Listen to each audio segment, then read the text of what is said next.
श्री सीताराम चरण कमलेभ्यो नमः। श्री जानकी वल्लभो विजयते। लोकाभिरामं रणरंगधीरं राजीवनेत्रं रघुवंशनाथं कारुण्यरूपं करुणाकरं तं श्रीरामचन्द्रं शरणं प्रपद्ये। मनोजवं मारुततुल्यवेगं जितेन्द्रियं बुद्धिमतां वरिष्ठं वातात्मजं वानरयूथमुख्यं श्रीरामदूतं शरणं प्रपद्ये। श्रीरामदूतं शरणं प्रपद्ये। स्वर्णकूटं रजताभिकूटं माणिक्यकूटं मणिरत्नकूटम् अनेककूटं बहुवर्णकूटं श्रीचित्रकूटं शरणं प्रपद्ये। श्रीचित्रकूटं शरणं प्रपद्ये। श्री सीताराम जी महाराज की जय। श्री कामतानाथ भगवान की जय। श्री सद्गुरुदेव महाराज की जय। सत्य सनातन धर्म की जय। जय जय सीताराम। जय जय राधे श्याम। धर्म प्रेमी सन्मार्ग पथ के पथिक प्रिय आत्मीय बंधुओं, परम श्रद्धेय मातृशक्ति बाल ठाकुर जी के रूप में विराजमान बाल गोपाल,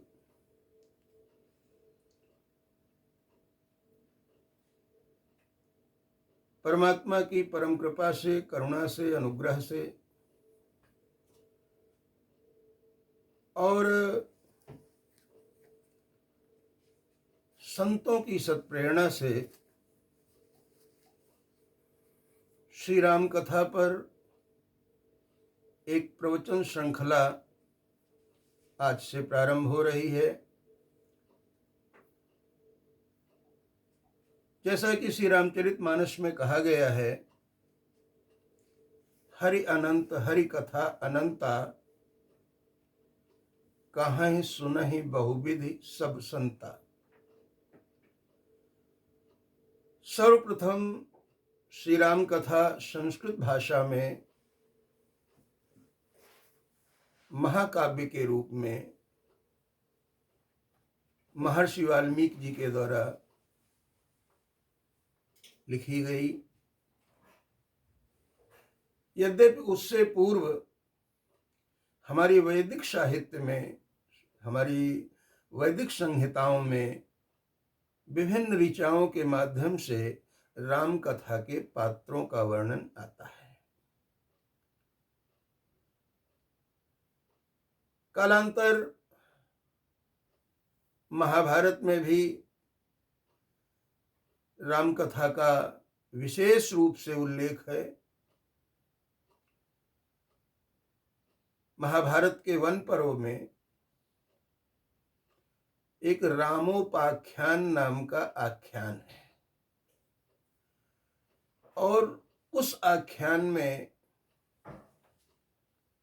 धर्मराज युधिष्ठिर को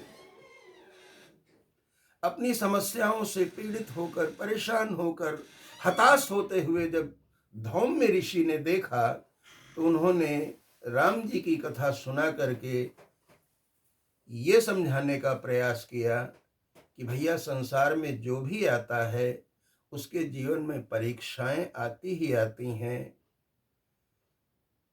ये विपत्तियां, ये संकट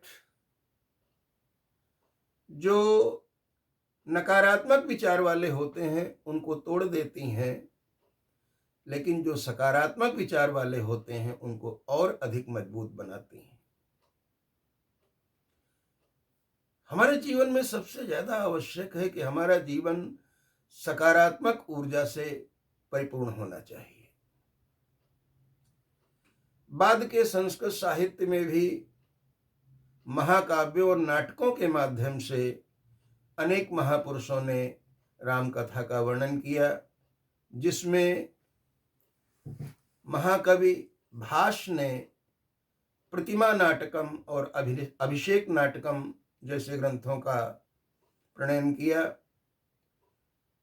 स्वयं महाकवि कालिदास जी ने रघुवंशम नामक महाकाव्य की रचना की, उसमें भी राम कथा आती है।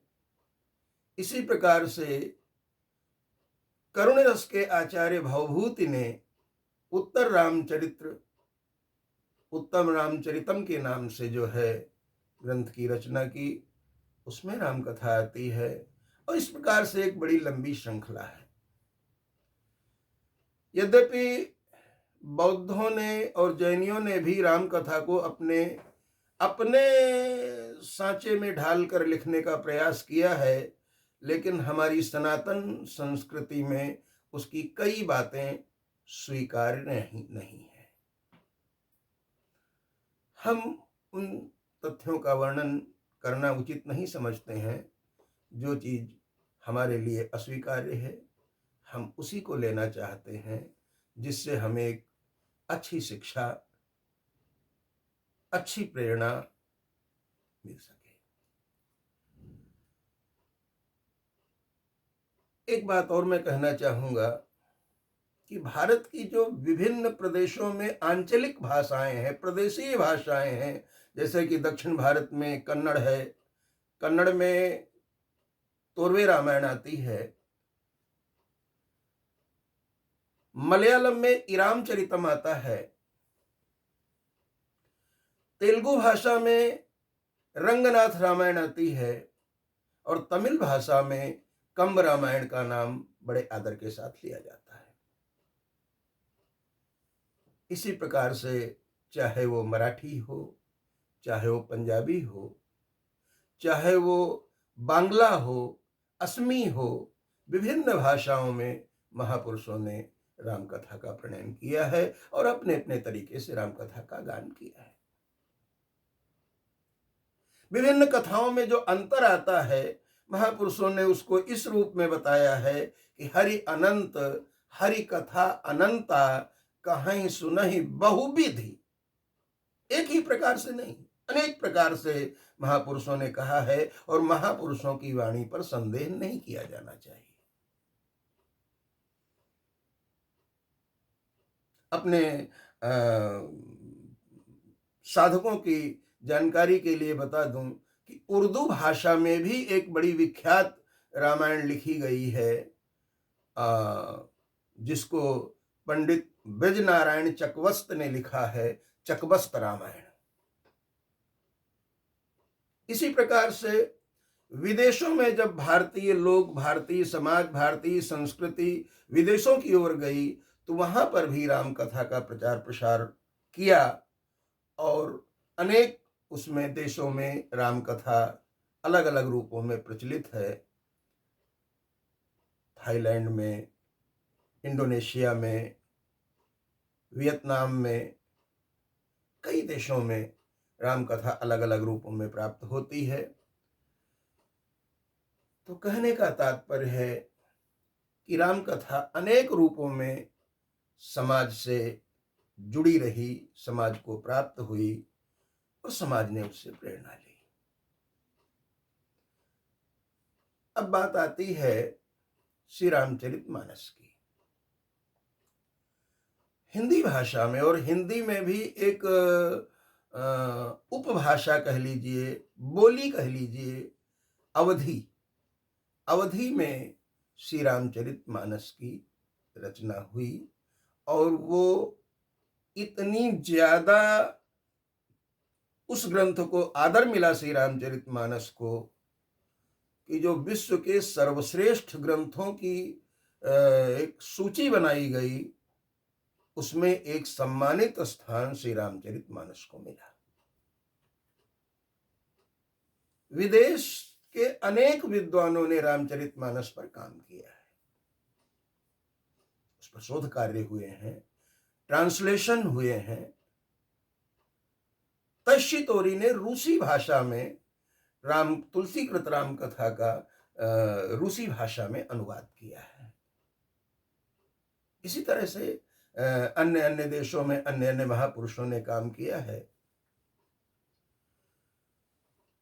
अब बात आती है श्री रामचरितमानस की, तो आप जरा विचार करके देखें। श्री रामचरितमानस एक ऐसा संयुक्त शब्द है जिसमें 3 शब्द जुड़े हुए हैं, श्री राम, चरित और मानस। इन तीनों शब्दों को हम यदि एक क्रम में न लिखें, ऊपर से नीचे की ओर लिखें, तो सबसे पहले होगा श्री राम, मध्य में होगा चरित और सबसे नीचे होगा मानस। एक सीढ़ी बन गई। और सीढ़ी का पहला डंडा, क्योंकि हम जब कोई चढ़ाई चढ़ते हैं, कहीं हमें चढ़ना होता है तो हम निचली सीढ़ी से चढ़ते हैं, और उतरना होता है तो ऊपर वाली सीढ़ी से उतरते हैं। तो चूंकि हमारे सामने सबसे पहले मानस नाम का डंडा है हमारी इस सीढ़ी में, जो हमें राम जी तक ले जाती है, सीढ़ी भगवान तक जो हमें ले जाती है, भगवान से हमें जो मिलाती है, उस सीढ़ी में पहला डंडा आता है मानस का। हमारा मन पवित्र होना चाहिए। मेरे परम पूज्य सद्गुरुदेव भगवान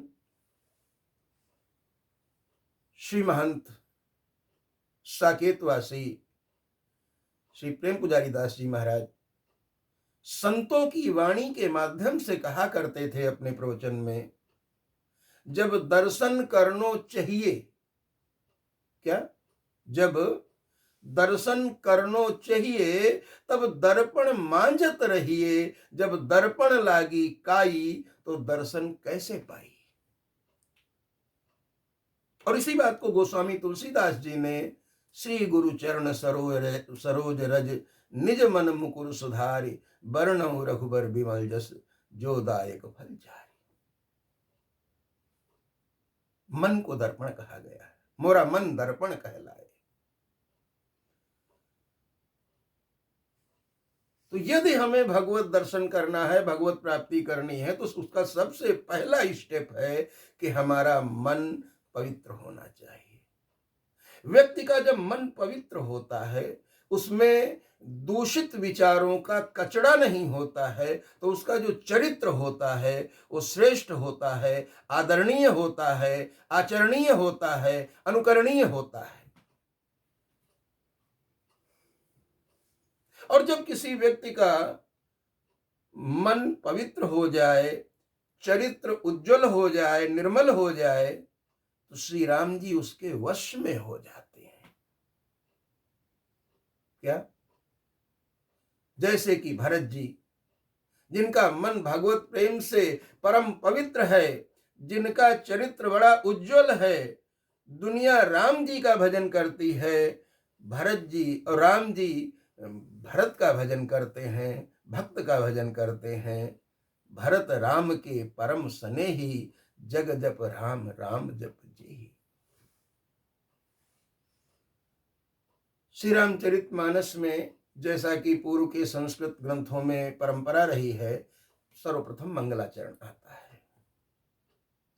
और मंगलाचरण का जो सबसे पहला श्लोक है, वर्णानामार संघानाम रसानाम छंदसामपि मंगलानाम च कर्तारौ वंदे वाणी विनायक। वाणी मां सरस्वती जी और विनायक श्री गणेश जी। किसी कार्य का जो शुभारंभ है, गणेश जी के स्मरण के साथ किया जाता है, किया जाना भी चाहिए, क्योंकि हम जब किसी कार्य को प्रारंभ करते हैं तो कहते हैं कि श्री गणेश कर रहे हैं। इस कार्य का श्री गणेश हो रहा है, यानी शुभारंभ हो रहा है। एक चीज और यहां ध्यान देने की है, श्री रामचरितमानस के मंगलाचरण के प्रथम श्लोक के प्रथम शब्द का पहला जो अक्षर है, वर्ण है, वो कौन सा है? वर्णनामार्थ वाह है, पहला अक्षर वाह है। और रामचरितमानस के 7वें सोपान उत्तरकांड के अंत में जो उपसंहार के श्लोक हैं, दहयन्ति नो मानवाः, वहां पर भी वाह है, यानी वाह अक्षर से ही प्रारंभ किया है और वाह अक्षर से ही संपूर्ण किया है। ये एक श्री रामचरितमानस का एक रचना विन्यास और उसकी ये विशेषता है। गोस्वामी तुलसीदास जी ने श्री रामचरितमानस लिखा तो क्यों लिखा? क्योंकि हर चीज का एक प्रयोजन होता है, उद्देश्य होता है। तो उन्होंने दो बातें कही। एक तो कहा अंतस्तमः शांतये, अपने अंदर के अज्ञान के अंधेरे को मिटाने के लिए रामचरितमानस की रचना की गई। राम जी के पावन यश गाथा का गान किया गया। और दूसरी जगह कहा है स्वांतः सुखाय तुलसी रघुनाथ गाथा, अपने अंदर के आनंद के लिए किया गया है। क्या बातें हो गई? दो बातें कौन कौन सी? अंदर के अंधकार को, अज्ञान को नष्ट करने के लिए और भगवत प्राप्ति के लिए, आनंद की प्राप्ति के लिए रामचरितमानस की रचना हुई। मंगलाचरण के पश्चात श्री रामचरितमानस में प्रणाम प्रकरण बड़े विस्तार से दिया गया है। और एक बात हमारे आपके सबके जानने की है, आजकल तो लोग प्रणाम करने में बड़ा संकोच करते हैं, हमें हंसी आती है। किसी जमाने में साष्टांग प्रणाम का विधान था। हमारे वैष्णव संतों में एक शब्द बड़ा प्रचलित है, जब एक संत दूसरे संत से मिलता है तो कहता है महाराज दंडवत। दंडवत, जैसे डंडे को हाथ से छोड़ दो तो वो जमीन में जैसे गिरता है, ऐसे ही जमीन में साष्टांग लेट करके प्रणाम करना, ये प्रणाम का सर्वश्रेष्ठ तरीका है।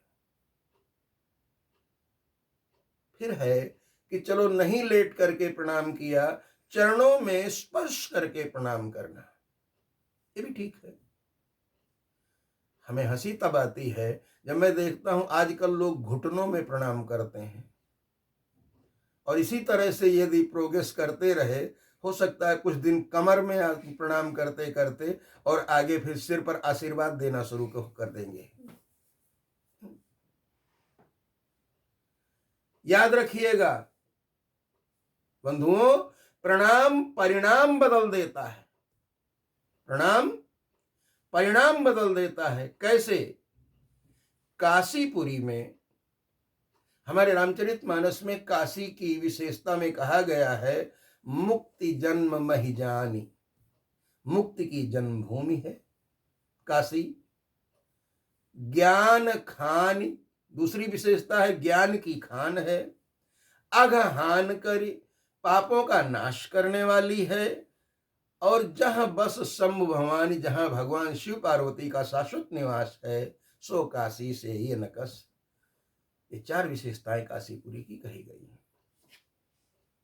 आप काशी में जाएं तो वहां का जो सबसे प्रमुख घाट है गंगा जी का, उसका नाम है दशाश्वमेध घाट। क्या वहां लिखा है? सफलम जीवनम अत्र।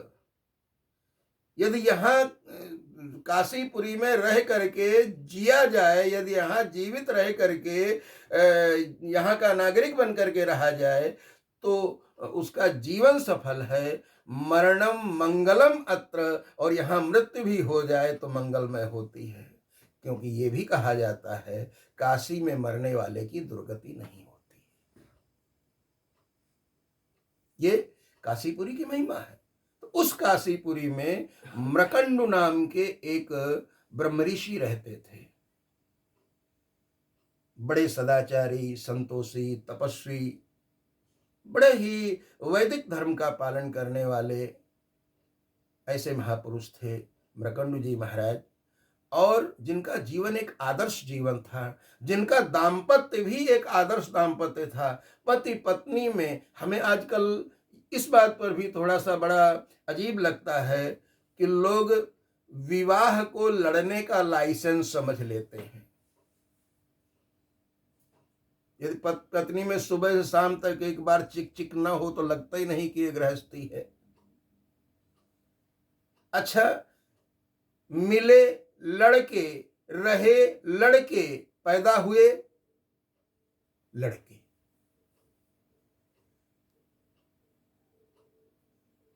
ये भैया ये लड़ने का लाइसेंस नहीं विवाह। विवाह एक तपोवन है। विवाह एक ऐसी संस्था है, एक ऐसी स्थिति है जहां पर पति और पत्नी दोनों मिल करके एक दूसरे को मुक्ति का साधन बनते हैं, एक दूसरे के लिए प्रेरणा बनते हैं, और दोनों एक दूसरे को संसार सागर से तारते हैं। जैसे मल्लाह नाव को पार ले जाता है और नाव मल्लाह को भी पार ले जाती है, ऐसे ही परस्पर दाम्पत्य का संबंध होता है, और यही आदर्श दाम्पत्य है। याद रखिएगा बंधुओं, यदि तुम्हारे जीवन में किसी बात की कमी है और आप बड़े दुखी हैं उस कमी को लेकर के, तो एक बात मन में सोच लेना, किसी को भी सब कुछ नहीं मिलता है। कोई ना कोई कमी सबके जीवन में रहती है। कोई तन दुखी, कोई मन दुखी, कोई धन बिन फिरत उदास, थोड़े थोड़े सब सुख दुखी, सुखी राम के दास। थोड़े थोड़े सब दुखी, सुखी राम के दास। हम भगवान की शरण में आए बिना जीव को न सुख मिलता है, न शांति मिलती, न संतोष मिलता है, और न उसको सद्गति मिलती है। और कोई मार्ग है ही नहीं, और कोई विकल्प है ही नहीं। मृकंडू जी के जीवन में एक कमी क्या थी कि उनके यहाँ कोई संतान नहीं थी। यद्यपि मृकंडू जी भगवान की भक्ति में इतना खोए रहते थे, उनको संतान की कमी नहीं महसूस होती थी, लेकिन उनकी पत्नी को लगता था, काश मेरे एक पुत्र होता, एक संतान होती मेरी। और इस काश को लेकर, इस एक आशा को लेकर के, जो आशा दिन ब दिन अब निराशा में बदलती जा रही है, बड़ी दुखी रहती थी, चिंतित रहती थी। पत्नी को पति का अर्धांग कहा गया, अर्धांगिनी कही गई है। अब यदि आधा अंग शरीर का दुखी हो तो बाकी का आधा कैसे सुखी हो सकता है। आखिरकार मृकंडू जी ने एक अनुष्ठान किया, तपस्या की, जिसमें भगवान शिव जी साक्षात प्रकट हुए, बोले वरदान मांगो। मृकंडू जी ने कहा, यद्यपि मुझे कुछ नहीं चाहिए, आपको पता है अंतर्यामी है, प्रभु है हमारे, लेकिन मेरी पत्नी को संतान की आवश्यकता है, इसलिए मैं आपसे निवेदन करता हूं, मेरी पत्नी का दुख दूर हो। भगवान शिव जी ने कहा, ठीक है, संतान तो तुम्हें मिलेगी। यद्यपि तुम्हारे भाग्य में संतान की रेखा नहीं है, लेकिन फिर भी मेरे अनुग्रह से, मेरी कृपा से संतान मिलेगी। पर एक बात है, यदि संतान पूरे 100 साल के लिए मिलेगी तो दुराचारी होगी, दुष्ट होगी, मूर्ख होगी, और यदि 5 साल के लिए मिलेगी तो सदाचारी होगी, अच्छी संतान होगी। अब पिता के सामने धर्म संकट ये है कि 5 साल के लिए संतान मांगे कि पूरी उम्र के लिए मांगे। और पूरी उम्र के लिए जो संतान मिलेगी वो दुष्ट होगी, पूर्वजों का नाम कलंकित करने वाली होगी, और सदाचारी संतान होगी और सिर्फ 5 साल ही जिएगी। अंत में विचार करके उन्होंने सदाचारी संतान मांग ली। भले 5 साल जिए, लेकिन संतान संतान होनी चाहिए, कुल का उद्धार करने वाली, कुल का कल्याण करने वाली, कुल का नाम रोशन करने वाली होनी चाहिए। भगवान ने कहा तथास्तु। भगवान शिव जी का आशीर्वाद मिल गया। कुछ समय पश्चात ब्राह्मण की पत्नी को पुत्र की प्राप्ति हुई। अब पुत्र जैसे जैसे दिन ब दिन बढ़ता जा रहा है, माता पिता हंसें, मुस्कराएं कि आंसू बहाएं। खुशी इस बात की है कि संतान नहीं थी, संतान मिल गई, पर गम इस बात का है कि 5 साल बाद तो ये चला जाएगा। मृकंडु जी ने अपने विवेक से विचार करके अपने पुत्र से कहा, बेटा 3 साल का बालक है मार्कंडेय, कहा बेटा आप एक काम करो, आप जो भी आए जाए मार्ग में तुम्हारे घर के सामने से जो भी निकले, चाहे वो कोई ऋषि हो, महात्मा हो, गृहस्थ हो, वृद्ध हो, बालक हो, स्त्री हो, पुरुष हो, राजा हो, भिखारी हो, कोई हो, चाहे कोई पशु पक्षी भी हो, प्रणाम करो उसको, लंबे लंबे लेट करके प्रणाम करो। और जब प्रणाम करेंगे आप तो आपको आशीर्वाद जरूर मिलेगा। तभी तो कहते हैं सिय राम मैं सब जग जानी, करहूं प्रणाम जोर जुग पानी। सारा संसार मेरे प्रभु का ही रूप है, इसलिए सभी रूपों में उस परमात्मा को प्रणाम है। इस प्रकार से समय बीतता गया। अब 5 साल में 3 साल बीत चुके थे, 2 ही साल रह गए थे, वो भी बीतते जा रहे हैं। अंत में 3 दिन बाकी बचे। 3 दिन में एक ऐसी दिव्य घटना हुई भगवान की इच्छा से, 3 दिन जब बाकी बचे जीवन के, कि उधर से सप्तऋषियों का आगमन हुआ। और उन सप्तऋषियों ने जब बालक ने प्रणाम किया तो उन्होंने कहा चिरंजीवी भव, यशस्वी भव, दीर्घायु भव। माता पिता रोने लगे। बोले क्यों रो रहे हो, मैंने कुछ गलत कह दिया? बोले महाराज आपने कहा तो सही है, प्रणाम किया बच्चे ने, आपने आशीर्वाद दिया, रोना इस बात का है कि आप जैसे संतों की वाणी मिथ्या हो जाएगी, झूठी हो जाएगी। क्यों? बोले इसको भगवान शिव जी ने 5 साल के लिए दिया था और 3 दिन रह गए हैं 5 साल पूरा होने में, कैसे दीर्घजीवी होगा ये? बोले अच्छा एक काम करो, 3 दिन बाद तो इसने जाना ही है, तुम समझो आज से चला गया, मेरे साथ भेज दो, आगे जो होगा अच्छा होगा। और कहा भी जाता है साधु ते होय न कारज हानि, संत से कभी कार्य की हानि नहीं होती है, लाभ ही होता है, नुकसान नहीं होता है, फायदा ही होता है। इस प्रकार से भेज दिया। सप्तऋषि ब्रह्मलोक में गए, ब्रह्मा जी को प्रणाम किया, उनका भी आशीर्वाद मिल गया। अब ब्रह्मा जी और सप्तऋषि मिलकर के उस बालक को लेकर भगवान शिव के पास गए। भगवान शिव जी ने कहा आप मेरी काशीपुरी में जाओ बालक, और जा करके मेरे मंदिर में वहां जाकर मेरे मंत्र का जप करना, और कितनी भी तुम्हें पीड़ा हो, कितना भी भय लग रहा हो, लेकिन मुझे मत छोड़ना, मेरे नाम का जप मत छोड़ना, अपने विश्वास को कम न होने देना। बालक आ गया काशी में और भगवान विश्वनाथ जी के मंदिर में जाकर के वाराणसी पुरपतिम भज विश्वनाथम, भगवान शिव जी के उस पावन मंदिर के गर्भगृह में जाकर के और वहां अपना भगवान शिव जी के मंत्र का जप करने लगा।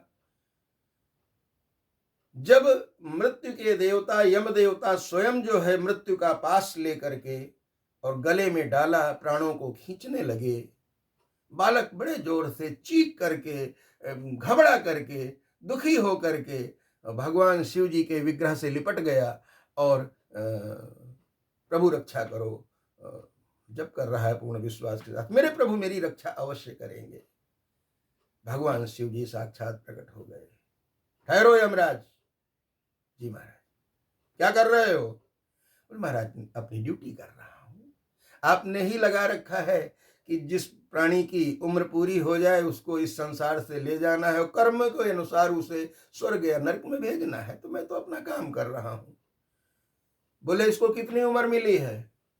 बोले महाराज 5 साल की उम्र मिली थी, आज 5 साल में आखिरी दिन है और बिल्कुल घड़ी घंटा मिनट सेकंड सब बिल्कुल कंप्लीट है, बस अब ले जाने का समय हो गया।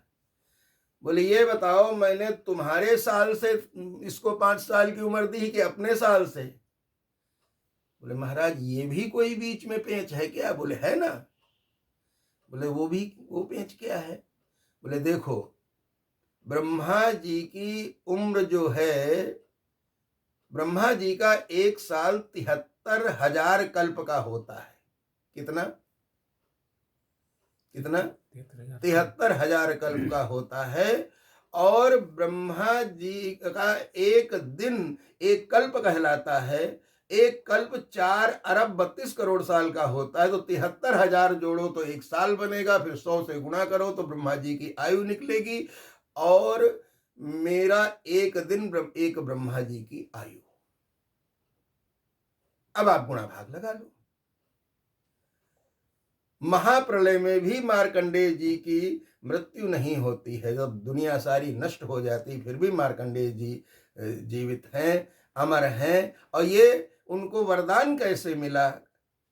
जिसको कि उसी दिन मर जाना था, वो अमर कैसे हो गया? बोले प्रणाम परिणाम बदल देता है। इस राम कथा के माध्यम से मध्य में ये जो मार्कंडेय ऋषि की कथा आई, इसके द्वारा हमें प्रेरणा मिलती है कि हमें बड़ों का सम्मान करना चाहिए। माता पिता गुरु गुरुजन ऋषि मुनि, है ना, और साथ साथ में उनको प्रणाम करना चाहिए। अभिवादन शीलस्य च नित्य वृद्धोपसेविनः चत्वारि तस्य वर्धयन्ते आयुर्विद्या यशो बलम। जो बुजुर्गों की सेवा करता है और उनको प्रणाम करता है, उसकी 4 चीजें हमेशा बढ़ती हैं। उसकी उम्र बढ़ती है, उसकी विद्या बढ़ती है, उसका यश बढ़ता है, और उसका बल बढ़ता है। इस राम कथा की श्रृंखला में जो आज का वक्तव्य था, आज का जो प्रवचन था, यहीं पर संपूर्ण हो रहा है, और इसी क्रम में फिर आप आगे श्रवण करेंगे। आज बस इतना ही। सर्वे भवन्तु सुखिनः, सर्वे सन्तु निरामया, सर्वे भद्राणि पश्यन्तु, मा कश्चित् दुःख भाग् भवेत्। हरि ओम। शांति शांति शांति भव।